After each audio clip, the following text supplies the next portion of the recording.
Hello and welcome back to Winners and Losers, where we round up the biggest results and talking points from the weekend just past. I'm joined by Mikey McCubbs. How are we doing? Yeah, not too bad, Diggs. Not too bad. How about yourself? Good. Glad to hear it. Yes, I had a busy weekend, a wedding. We went to an awards ceremony. Yes. We got all suited and booted, didn't we? We did indeed. And you presented Alex Scott, wonder kid Alex Scott, with the EFL Young Player of the Year. Yes, so, yeah. It was between him and Amad Diallo and Aidan Hackney as well. Yeah. And I was a little bit gutted that it wasn't Amad Diallo, but Alex Scott, very well deserved as well. Yep. I just wanted it to be my boy. But let's get into today's show, and particularly the losers of the weekend. It has to be Spurs. They were embarrassed at St James's Park, McCubbs. What went down? Yeah, I mean, that's an understatement, isn't it? I mean, when you're 5-0 down in 21 minutes, there was a lot of chat about, Germany, Brazil 2014. That was the vibe of this game. And yeah, it was just absolutely miserable, wasn't it? I mean, only Watford have ever conceded 5 goals in a shorter time frame. That was against Man City in 2019. I don't know whether that was in the FA Cup or whether it was in the Premier League. But nevertheless, they were just so bad, just mistake after mistake in that opening 15 minutes, wasn't it? And just lacklustre defending, wasn't it? Just absolutely lacklustre defending. It felt like that whole right side of the defence, they weren't confident at all about going to the man. There didn't seem to be any communication between Porro and Cristian Romero. Equally, there was some great play from Newcastle. I mean, that strike from Jacob Murphy kind of came out of nowhere, didn't it? That pass from Joe Willock to Alexander Isak was superb. So you have to give credit to Newcastle as well. They were just out of the blocks so fast, and Spurs didn't know how to deal with them. And this follows a trend, doesn't it? I mean, results and performances under Cristian Stellini just have not been good enough at all. There was that 1-1 draw with Everton. There was that very fortuitous win over Brighton, in which a number of VAR calls went against the Seagulls, and the PGMOL just subsequently apologised over that. And then there was that 3-2 loss to Bournemouth, and then this humiliation against Newcastle. And as we're filming this, reports have broken that Tottenham are seriously considering the future of Stellini. And at the moment, it looks like Ryan Mason would potentially take his place if he were to be relieved of his duties. Pretty embarrassing. Not even so much for Stellini, really for the club. The decision to keep Stellini on when Antonio Conte had left and the rest of the coaching staff had left as well. Yeah, a lot to be answered for there in a top 4 race when there were managers on the market who they could have gone for if they were really serious about it. But this was their heaviest defeat in the Premier League since December 2013 against Liverpool, Brendan Rodgers' Liverpool that was. And they're now 5th, 6 points behind Man United, who have 2 games in hand on them. The top 4 feels done, doesn't it? I mean, their focus really now needs to be on consolidating that 5th place, and that's, I guess, potentially why this news about Stellini has come out.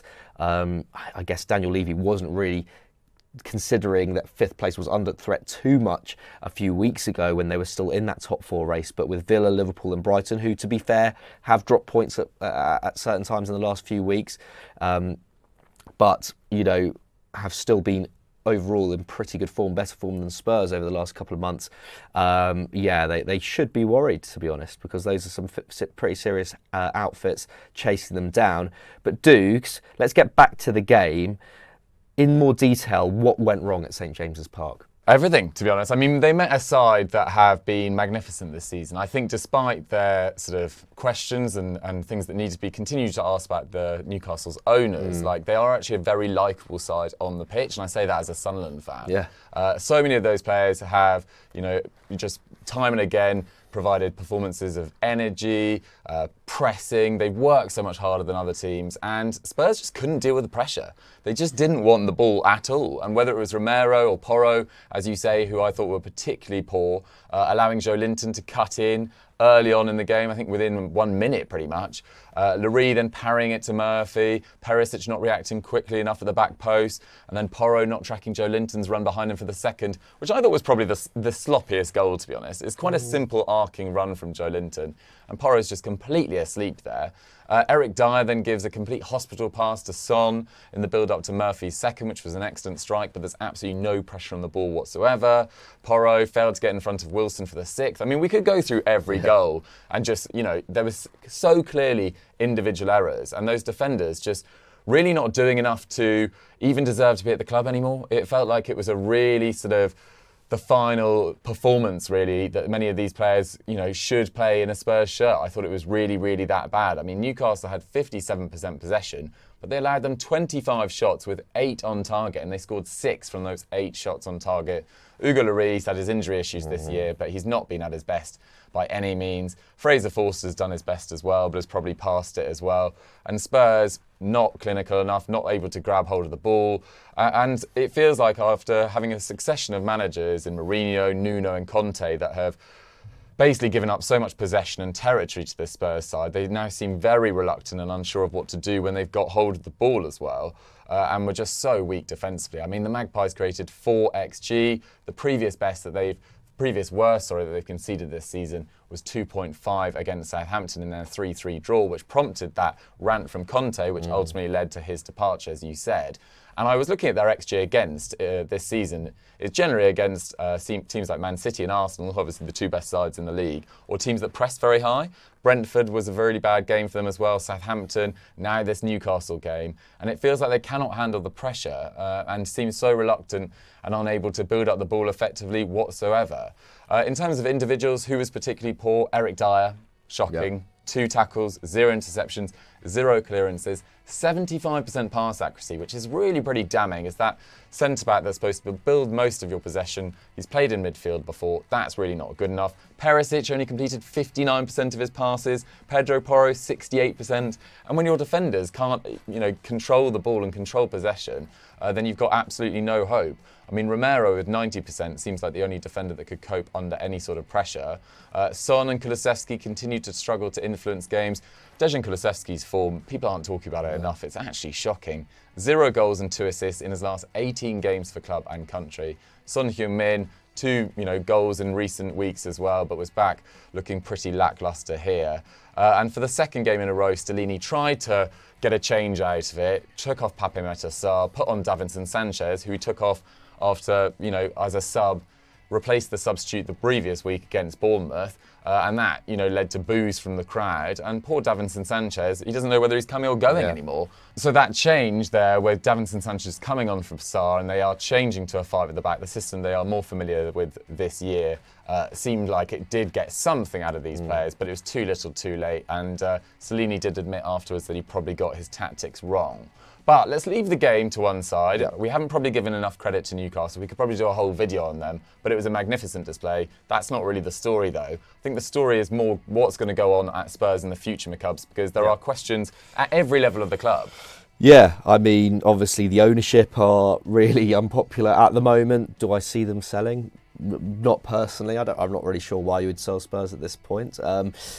Paratici, obviously, who's going to replace him? He obviously resigned in the wake of, the Juventus scandal. Who's going to be their new manager is the main thing, really. And if you want a really in-depth discussion on that, go and check out Sunday Vibes from yesterday, where they go through their kind of managerial possibilities. Who they think Thomas Frank, I think, was the consensus on Sunday Vibes. But of course, Julian Nagelsmann, there's been reports now, obviously since he rejected Chelsea, that he could be interested in the job. Obviously, Nagelsmann would be the dream appointment. But whoever comes in, and especially in the light of this second half of the season, there needs to be some sort of clear out in this Spurs squad. And of course, we talk about that defence. And it does kind of largely depend on, what system the next manager wants to play, because they've got a plethora of wing backs. In this game, this is the thing. It's like, I don't know exactly what you expect when you play Pedro Porro as a right back in a back 4 against a super high pressing side. It's like this guy has never ever played that position, or at least has never been particularly effective in that position. He's always been a wing back, and has always, even in his Girona days, even in his Sporting days, has always been seen as a little bit of a defensive liability. So you have to have a back three, really, in order to maximise what he's really good at. Obviously, Destiny Adoje will be coming back from Udinese this summer. He might be cancelling that. Potentially after watching this. But yeah, I mean, he's a potential star in the making, isn't he? He's been absolutely sensational this year. They've obviously still got Perisic, Emerson Royale, Sessegnon, I mean, 9 starts this year. So, I mean, even some of these players will probably have to leave. I mean, Sessegnon's contract is up in 2 years' time. He's still got a lot of sell-on value. It really, it's really make or break for him at this point. Only 9 starts in the league this year. If the new manager doesn't particularly fancy him, then surely they've got to look at getting something for him. And then, you look at the centre-backs, Rodon, who's out on loan, obviously Davinson Sanchez, Eric Dyer. I'd almost be, I mean, they obviously need to bring players in, but probably at least a centre-back or 2 needs to go. I think Cristian Romero is the only centre-back who can really be, sound about his future in that sense. And there are, of course, a number of players who are out of contract in 2024, including the aforementioned Dyer and Davinson Sanchez, Ivan Perisic as well. Larry, I think his time at the club, I agree, Diggs, has probably come to an end. I actually can't remember as bad a performance from Larry as that Newcastle game. And of course, there is the Harry Kane question, which they do discuss in length on Sunday Vibes. So let's not get into Harry Kane, because that's a whole video's worth there, whether it's best to keep him or sell him. So yeah, Dukes, I'm not really sure where to go here. I think at least 2 defenders will probably leave. I think they will then need to get in. They really need to refresh the centre-backs and decide whether they're going to play with a 3. That's ultimately decided by who they want to get in as the new manager. But they've got the 4th oldest squad in the league. Yeah, are there any players you think need to go? Need to go this summer? I think there's been such a disconnect at the club between Fabio Paratici and Antonio Conte and the players that they've signed and used. Like, you saw it last summer with Jed Spence, for example. Conte saying that's a club signing. He said Basuma wasn't ready to play in his system. Basuma was one of the most highly thought of midfielders in the league over the last few years at Brighton. Yes, his final year at Brighton probably wasn't as successful as his previous, 2 or so, and he was slightly more in and out of the side. But this is a guy with a huge, huge future. And of their 11 most used players this term, only 3, Romero, Kulusevski and Bentancur, are under the age of 26. So it feels like, whereas Chelsea have an enormous, enormous squad, but so many of those players are young players, and maybe they'll loan them out or struggle to sell them, etc. But Spurs almost have as many issues, because the players that they've got haven't been good enough for the club and are super, super old. And there's just not that much sell-on value in this club. I mean, Kane is one of the only sellable assets, I believe, and getting rid of him would cause a whole host of issues, really. I mean, when he's been involved in 45% of their league goals this season, 24 goals and 2 assists, the biggest name that I would get rid of is Eric Dyer, to be honest, just because, as good as he's been for Spurs, he's a kind of symbol of all their limitations in many ways. I think he can play in midfield, he can play at centre-back. I don't think he's particularly outstanding in either role. And yes, he does have some outstanding games occasionally, but his consistency from game to game, season to season, just hasn't been good enough, to be honest.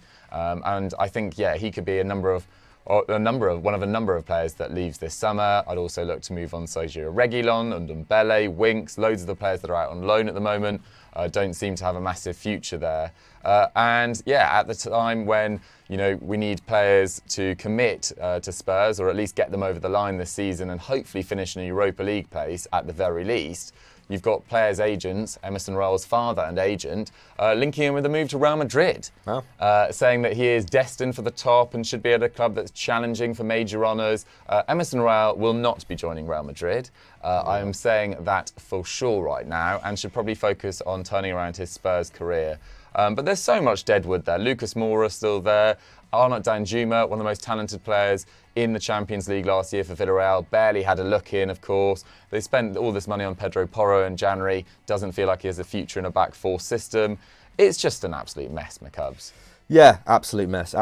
And it's, ultimately, we've spoken about it a lot, but it is ultimately the result of hiring 2 win-now managers, having that kind of approach in the transfer market as well, buying players who are at their peak or just past their peak.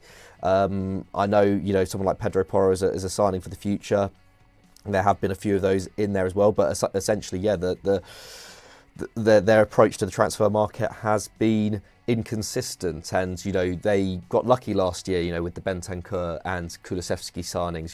That got them Champions League football, and had Bentancur not had his injury problems this season, maybe they would be closer to that fourth spot than they are currently now. But those are just two signings in a kind of 3-4 year period where the recruitment just hasn't been good enough, and now they've got this this mess on their hands, and I think they just have to pray whoever they hire next as manager really is the right call and can be that project manager for the next 3-4 years at least, because otherwise I feel like we're going to be having this conversation again in a year's time. Absolutely, it does already feel quite familiar. It's interesting, the manager question as well, because managers that they would have been linked with who are probably their calibre, I don't think they're going to get in a manager who's won a Champions League or potentially even won a Premier League recently. The likes of Brendan Rodgers or Graham Potter, for example, who would have felt like quite good fits, a year and a half, 2 years ago, have just come off really poor spells at Leicester and Chelsea respectively. I think Thomas Frank's actually an excellent shout. I look forward to watching Sunday Vibes at some stage this week